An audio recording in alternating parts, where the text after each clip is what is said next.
not feeling good. Oh, you're not feeling well? Oh, Ferris. Yeah, it's just my nose and my stomach is killing me. Oh, man, I can't go over there to check that. What do you mean you can't come over here? No, Ferris, I can't come over there. It would ruin the editing.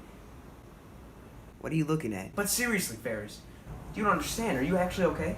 Dad, I can go to school today, don't worry. No, Ferris, you can't go. Sit down. Lie back in bed. Dad, come on. I gotta go to school, Dad.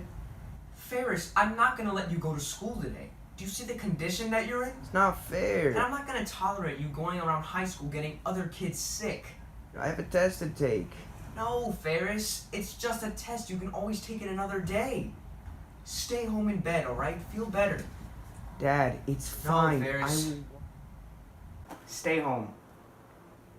Alright? Alright. Clean your room, goddammit. If you insist, Dad. If you insist.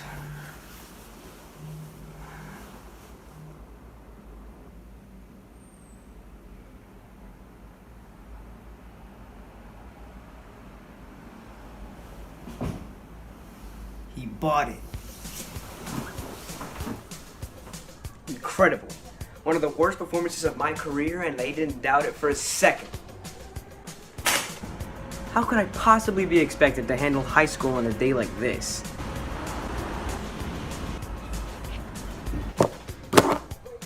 This is my 9th sick day this semester. Coming up with new illnesses is getting kind of tough. If I go for 10, I'm probably going to have to barf up a lung.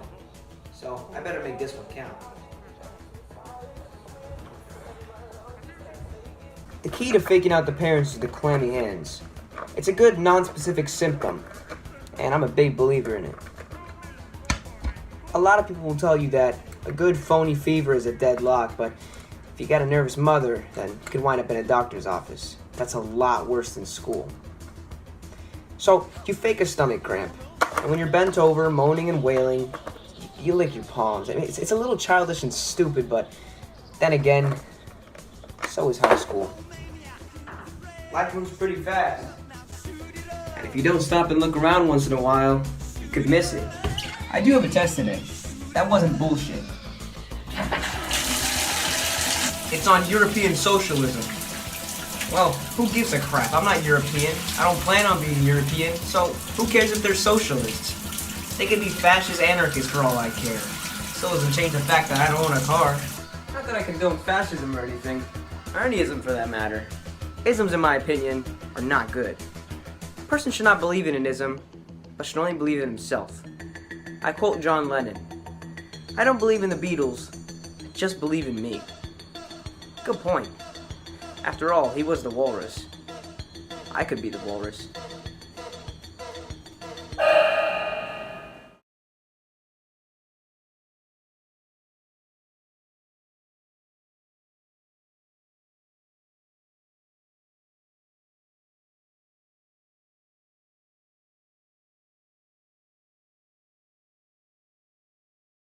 It's a depression out there. Everybody's out of work or scared of losing their job.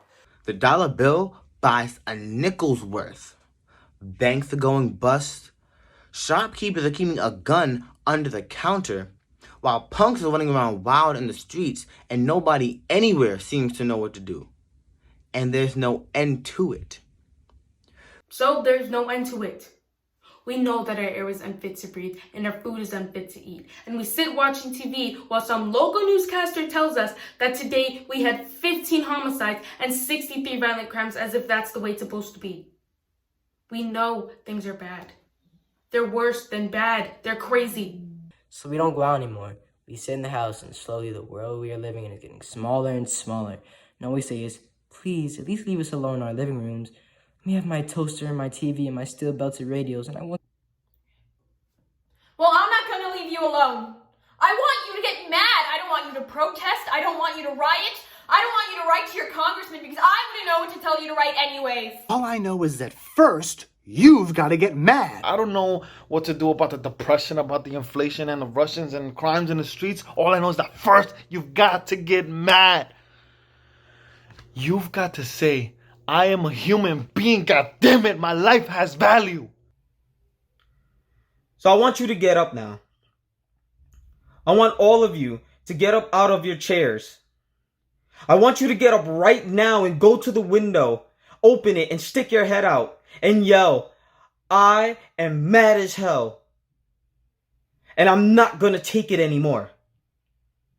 Things have got to change. But first, you gotta get mad. You gotta say, I'm mad as hell, and I'm not gonna take this anymore. Then we'll figure out what to do about the depression, the inflation, and the oil crisis. Get up out of your chairs. Open the window, stick your head out, yell, and say it. I'm mad as hell, and I can't take this anymore. I'm as mad as hell and I'm not gonna take this anymore.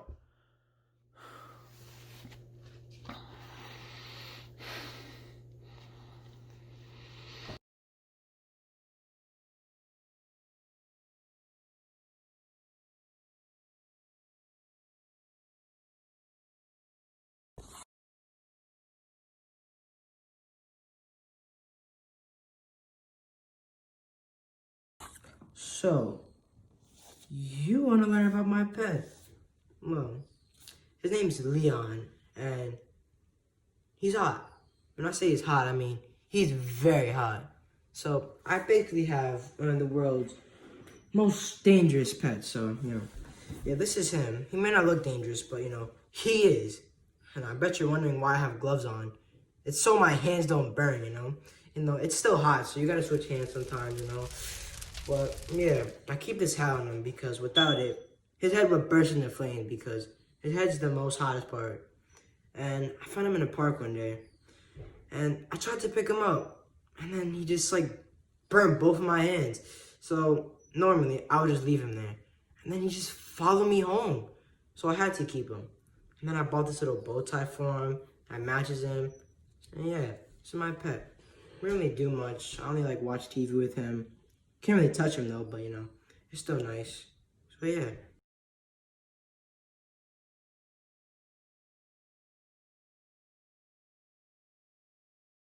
How does it feel owning the world's first invisible dog? Well, after 15 years in the movie business, you decide it's time to give back. And what better way to give back than to give to science? I mean, what else was I going to do with the $50 million just sitting in my bank account? Give to charity? Blech. Oh my god. Don't even tell me about it.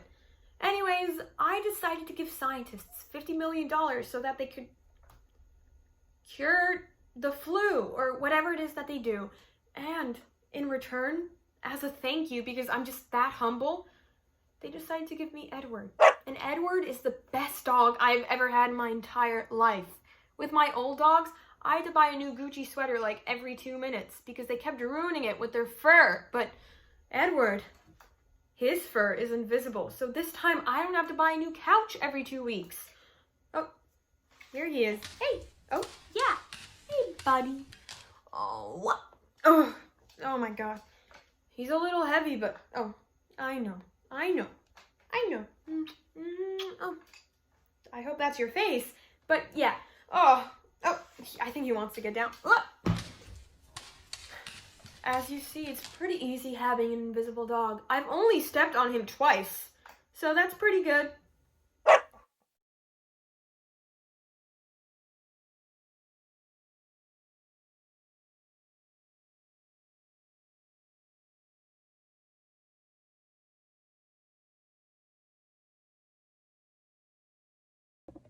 Hello, my name is Justin Myree. I am 16 years old and I'm from Mount Vernon, New York. I finally did it. I finally beat you. And all I had to do is not reveal my evil plan. Why do we villains do that? Why do we have this strange need to tell you all our devious plots before we do them? That gives you enough time for the last minute save. That last minute effort that somehow gets you through. Or perhaps we reveal some flaw in our plan that you were able to exploit. Not this time. Woo! This time, it was kill first, gloat later. This is so much better. I get to gloat now. Bragging is so much better than revealing the plan. Time for a victory dance on your grave, boy.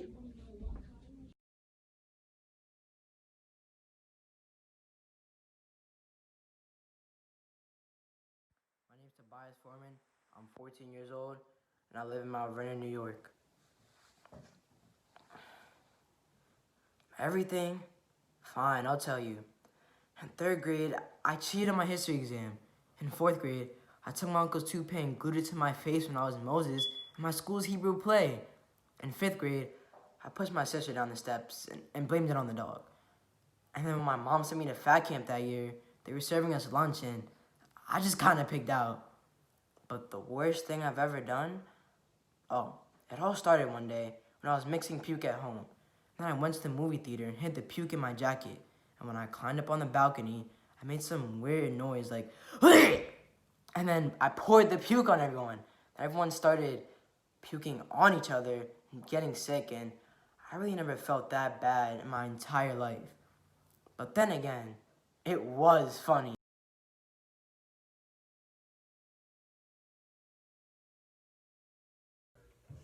My name is Lucas Ramirez, and I'm going to be doing a monologue called Medium by Joseph Arnon.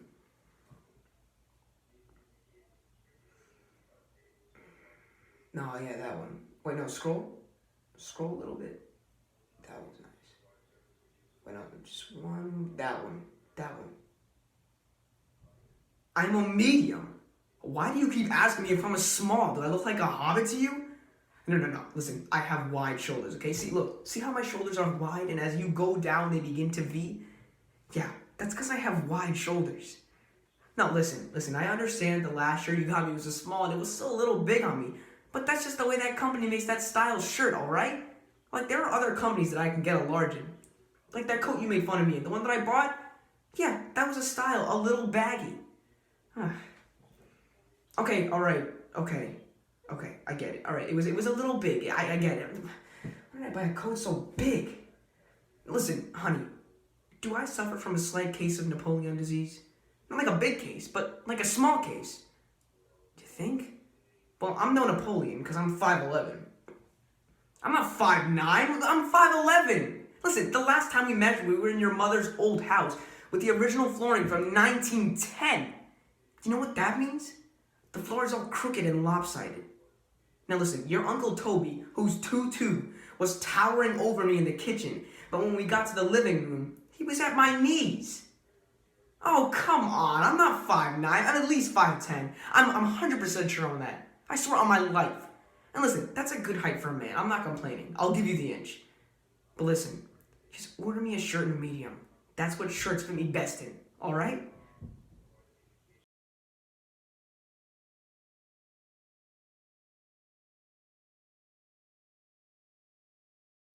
Hi, my name is Carme Munoz-Sanz. I'm 15 and I'm doing a monologue by Joseph Arnon. Can I just ask you something? No, really. Can I? Now, I'm not trying to argue with you, okay? I'm not trying to fight, but when you go to take a leak in the toilet bowl, do you miss on purpose? Because every single time I go into the bathroom lately, I find piss all over the floor in drips and drabs. I'm constantly cleaning up your little pee-pee puddles, so you can imagine why I'm asking you this question, because if you were cleaning my pee-pee puddles, you'd probably fly off the handle mad at me. Well, do me a favor. Aim better. How difficult can it be to aim at a circle? What? Sometimes it shoots out in different directions. Well, if you know this, then why do you leave it up to me to clean it up? Why are you so lazy? I cannot believe you will accept leaving piss on our bathroom floor. Even a tiny drip is incomprehensible, let alone 2-inch circular puddles. And in case you haven't realized this, urine tends to smell, especially after it dries, because it lingers.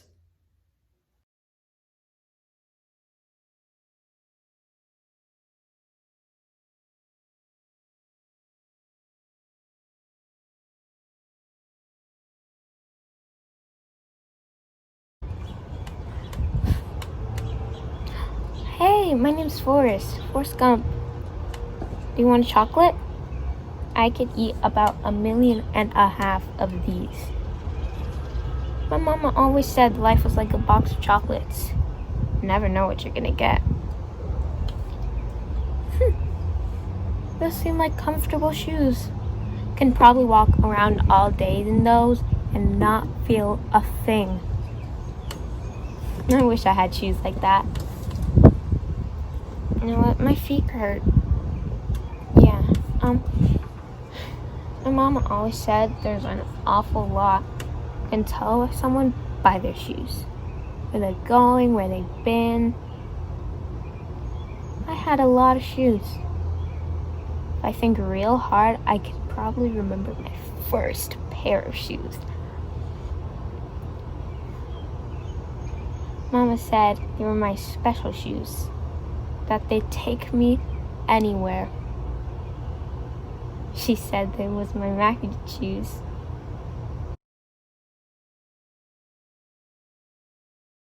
I live here too. Hey, I ain't scared of you. I was walking by you because you was sitting on the steps drunk, singing to yourself. I ain't gotta say excuse me to you. No, you don't matter around here anymore. Now why don't you just get out my way? Talking about what you did for me? What did you ever give me, huh? That's right. You ain't ever given me nothing. You ain't ever done nothing but hold me back. Afraid I was gonna be better than you. I remember all you did was try to make me scared of you. I used to tremble every time you say my name. Every time I hear footsteps in the house wandering. I wonder what Papa's gonna say if I do this. What's he gonna say if I do that? What's he gonna say if I turn on the radio? Mama, she tries. But she's scared of you. Hell, I don't even know why she could even stand you after what you did to her. What you gonna do? You're gonna whoop me? You can't whoop me. You're too old. You're just an old man. You crazy, you know that. You just a crazy old man. Talking about I got the devil in me.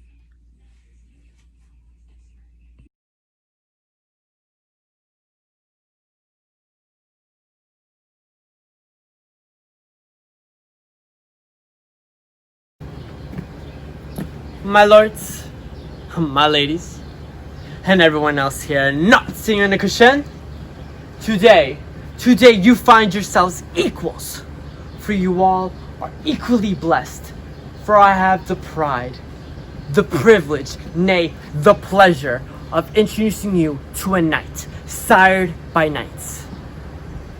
A knight who can trace his lineage back beyond Charlemagne. I first met him atop a mountain in Jerusalem, praying to God, asking his forgiveness for the Saracen blood he spilt by his sword. Next, he amazed me further in Italy when he saved a fatherless beauty from the dreadful ravishings of her Turkish uncle. In Greece, he spent a year in silence, just to better understand the sound of a whisper. And so, without gilding the lily, and with no more ado, I give to you the seeker of serenity, the protector of Italian virginity, the enforcer of our Lord God, the one, the only, Sir Ulrich von Liechtenstein!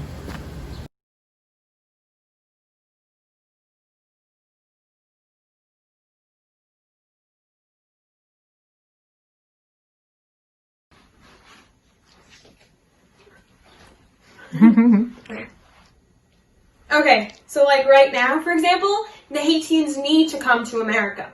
And it's like, what about the strain in our resources?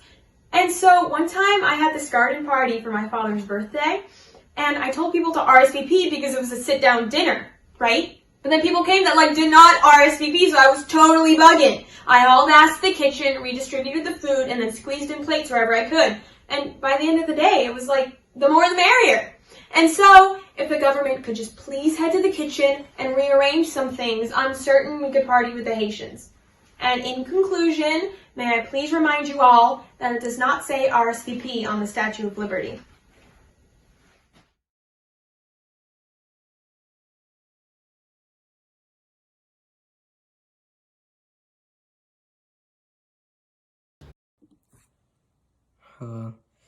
Maybe it's like Casey says. Fella ain't got a soul of his own, but Anya, a big piece of one. And then it don't matter. I'll be all around the dark, everywhere you look. Wherever there's a fight so hungry people can eat, I'll be there. Wherever there's a cop beating up a guy, I'll be there. I'll be in the way guys yell when they're mad. I'll be in the way kids laugh when they're hungry and they know supper's ready. When folks are eating the stuff they raise and living in the houses they build, well, I'll be there too. Oh, it's nothing, Ma. Just something I've been thinking about.